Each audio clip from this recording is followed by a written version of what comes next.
பேசுறத பார்த்தா தமிழ் இண்டஸ்ட்ரியில வந்து நம்ம சவுத் சைடுல வந்து யாருமே அந்த மாதிரி தகுதியான மாஸ்டருங்க இல்ல அப்படின்ற மாதிரி தான் நீங்க ஒரு சொல்லிட்டு இருக்க மாதிரி இருக்கு. நோ சார், சார் ப்ளீஸ் அப்படிலாம் அப்படி இல்ல இல்ல அப்படிலாம் சொல்லக்கூடாது ப்ளீஸ். நான் வந்து நோ ஈகோ சார், நான் நோ ஈகோ. நான் மற்றவங்கள மாஸ்டர் பார்த்து தான் நான் வளர்ந்துருக்கேன். இது மட்டும் நல்லா தெரிஞ்சுக்கோ. நான் வந்து ஒரு ஃபாரின்லேருந்து வந்தது நான் இது அப்படி இல்லை. இங்கேருந்து ட்ரௌசர் போட்டு வளர்ந்த ஆள் நான் வந்து ஒரு மசத்தூர்லேருந்து வந்த மனுஷன். என்னோட பாயிண்ட் ஆஃப் வியூ வந்து இந்த கான்செப்ட் வந்து எனக்கு வந்து இந்த மாதிரி வந்து ஆளுங்கள்லாம் எனக்கு செட் ஆகுது, என்ன ஹெல்ப். ஏன்னா அவங்க டேட்டு, அவங்களோட அவைலபிலிட்டி, அவங்கள இதெல்லாம் இருக்குல்ல. நீங்கள் வந்து இப்படி நீங்கள் சொன்னேன்னு வச்சுக்க, I'm not getting hurt, but what I'm saying is you should not misunderstood. ஏன்னா எனக்கு இந்த ஈகோ வந்து நான் ஃபைட்டர்லேருந்து இன்னைக்கு வரைக்கும் எனக்கு எதுவுமே நோ ஈகோஸ். ஐயோ இது வரைக்கும் இங்கே இருக்கு இடம் வைக்காம வா, இங்கே இருக்கு, இங்கே இருக்கு, பின்னாடி இங்கெல்லாம் இருக்குது, இந்த கை இதெல்லாம் மோசத்தான் டைம் இருக்குது. நேற்று நைட்டு வந்து நான் அந்த கேசரசரை ப்ரொடியூசர் மீட்டர் நம்ம என்னோட பேரல் படம் தான் நம்ம டைகர் சராஃப்க்கு டைரக்ஷன் பண்ணுறதுக்காக கூப்பிட்ருக்காங்க. ஸோ நேற்று தான் அங்கே போய் அதை மீட் பண்ணிவிட்டு அதுக்கப்புறம் வந்து வந்தேன். கரெக்டாக வந்து போலீஸ் வந்து என்ன, அதாவது செக்யூரிட்டி வந்து டிடின்னு நான் சொன்னேன் sorry I have a steel கையில் தேய்ச்சி பண்ணேன். அதுக்கப்புறம் இங்கே என்னன்னா இங்கே டிடினா இங்கே இருக்குண்ணா, சரி இங்கே மண்டை பின்னாடி இட்டுனா இங்கே இருக்குதுங்க பின்னாடினா. அவன் சொன்னான் ப்ளீஸ் கம்மின்னா கொஞ்சம் ஓரமாக அவங்க அதுனா எல்லா இடத்துலையும் இருக்குதுண்ணா. உள்ளே போயிட்டு எல்லாம் செக் பண்ணேன். நான் சொன்னேன் அப்போ அந்த கையோட மார்க் பார்த்தாங்க, அந்த ஸ்டிச்சிங் மார்க்கு. ஸோ அவங்க வந்து சரி ஓகே ஐம் சாரி அப்படின்னு. அதான் சார் பரவாயில்லைங்க உங்கள் கடமை பண்ணுறேங்க. பட் என்னோட விஷயம் அது என்னோட ஒவ்வொரு மார்க் வந்து it's all because of passion. எல்லாம் தொழிலுக்காக தான் நான் பண்ணேன். நான் அடிப்படுறதெல்லாம் தொழிலுக்காக தான். ஸோ எனக்கு ஒவ்வொரு விஷயம் வந்து எனக்கு அவார்டு கிடைக்கிற மாதிரி தான் எனக்கு ஃபீலிங். பட் நீங்கள் எப்படிங்க இந்த இவ்வளோ ஃபோக்கஸாக இருக்கீங்க எனக்கு தெரியல. யா உங்கள் ஸ்டோரின்றாங்க, இதில் நீங்கள் என்னவா இருக்க போகிறீங்க, என்னவா உண்மை சொல்ல போனால் நான் பார்த்து வேலை பண்ணிட்டே இருந்தேன்.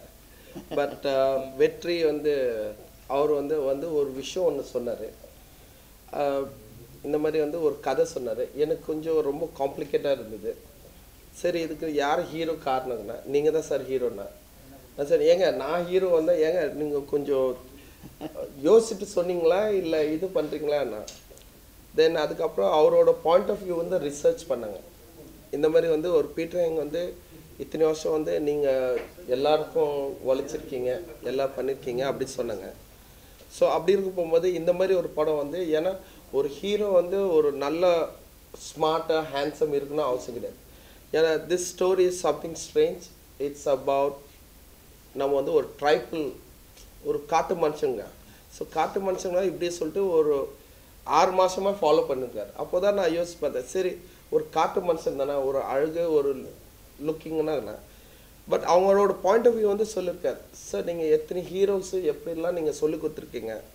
ஸோ இப்படி இருக்க உங்களுக்கு இருக்கிற பேர் வந்து நீங்கள் வந்து ஒரு இந்த மாதிரி படத்தில் நீங்கள் நடிச்சிங்கன்னா அட்லீஸ்ட் ஆடியன்ஸ் வந்து ஒரு வாட்டியாவது வரும். ஏன்னா இந்த 30 வருஷத்துக்கு நான் கஷ்டப்படுறதுக்கும் இல்லை மற்றவங்களுக்கெல்லாம் படம் வந்து என்னோட கான்ட்ரிபியூஷன்ஸ் வந்து இப்போ சங் சார், மணிரத்னம் சார், ராஜ்மௌலி அது எல்லா டைரக்டருக்கும் நான் பண்ணுறதுக்கும்.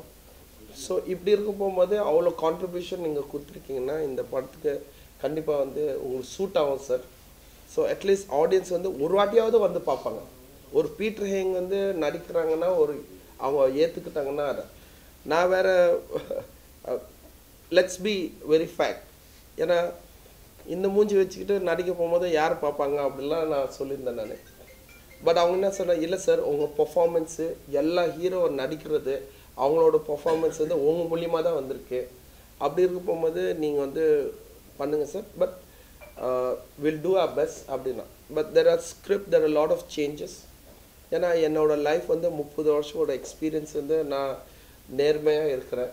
நான் வந்து எந்த ஹீரோ ரஜினி சார் இருந்தால் சரி, மோகன்லால் சார் இருந்தால் யார் இருந்தாலும் சரி, நான் வந்து ரிக்வஸ்ட் பண்ணிட்டு நல்ல பர்ஃபார்மன்ஸ் வாங்க. ஸோ அப்படி இருக்க போகும்போது எனக்கு வரப்போகும்போது ஒரு கதை நல்லா வரணும்னு நான் ஆசைப்பட்றேன். So I change over plus point number 1 வெற்றி இருக்கிற கான்ஃபிடென்ஸ்க்கும் நான் யாரும் வந்து I should not let go, அவங்கள வந்து கைவிட்டக்கூடாதுன்னு சொல்லிட்டு ஐ செட் வெற்றி ஸ்டாப், எப்போ வேண்டாம், இன்னைக்கு கூட வேண்டாம் சொன்னேன் நான், ஆனால் நான் எதிர்பார்க்கல. ஸோ நான் சொன்னேன் கொஞ்சம் டைம் எடுக்கணும், நம்ம அவசரப்பட்டு சொல்லாது, we should be proper prepare. அது ப்ரிப்பேர் பண்ணதுக்கப்புறம் போனால் நல்லாயிருக்கும்.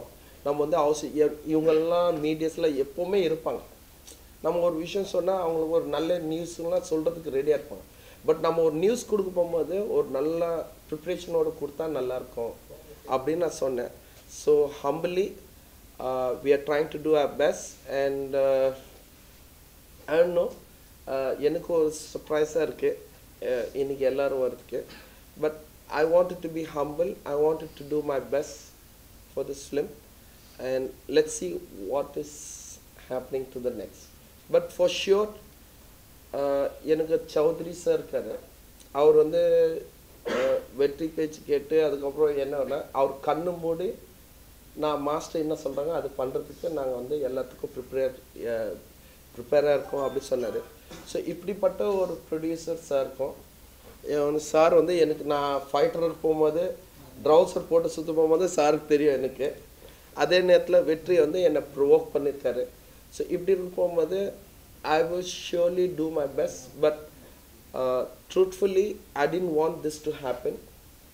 இன்றைக்கி எல்லோரும் மீடியா பப்ளிசிட்டி பண்ணுறதுக்கு எனக்கு அந்த நோக்கம் இல்லை, ஆனால் ஒரு நல்ல ப்ரிப்ரேஷனோடு வரணும்னு எனக்கு அந்த ஆசை. ஆனால் ஒரே ஒரு விஷயம் மட்டும் சொன்னேன், கண்டிப்பாக I will not let anybody down, I will do my best. But let's see what's the next. Master வந்து இந்திய சினிமாவை உலக தரத்துக்கு கொண்டு போனவர். அவரை வந்து நம்ம அடையாளப்படுத்தணுன்ற ஒரு வாய்ப்பு நம்மளுக்கு கிடைக்கிறப்ப அதை மிஸ் பண்ணக்கூடாதுன்னு தான் மாஸ்டர் படத்தில் நாங்கள் இணைஞ்சது. இதனால தான் இந்த படத்தை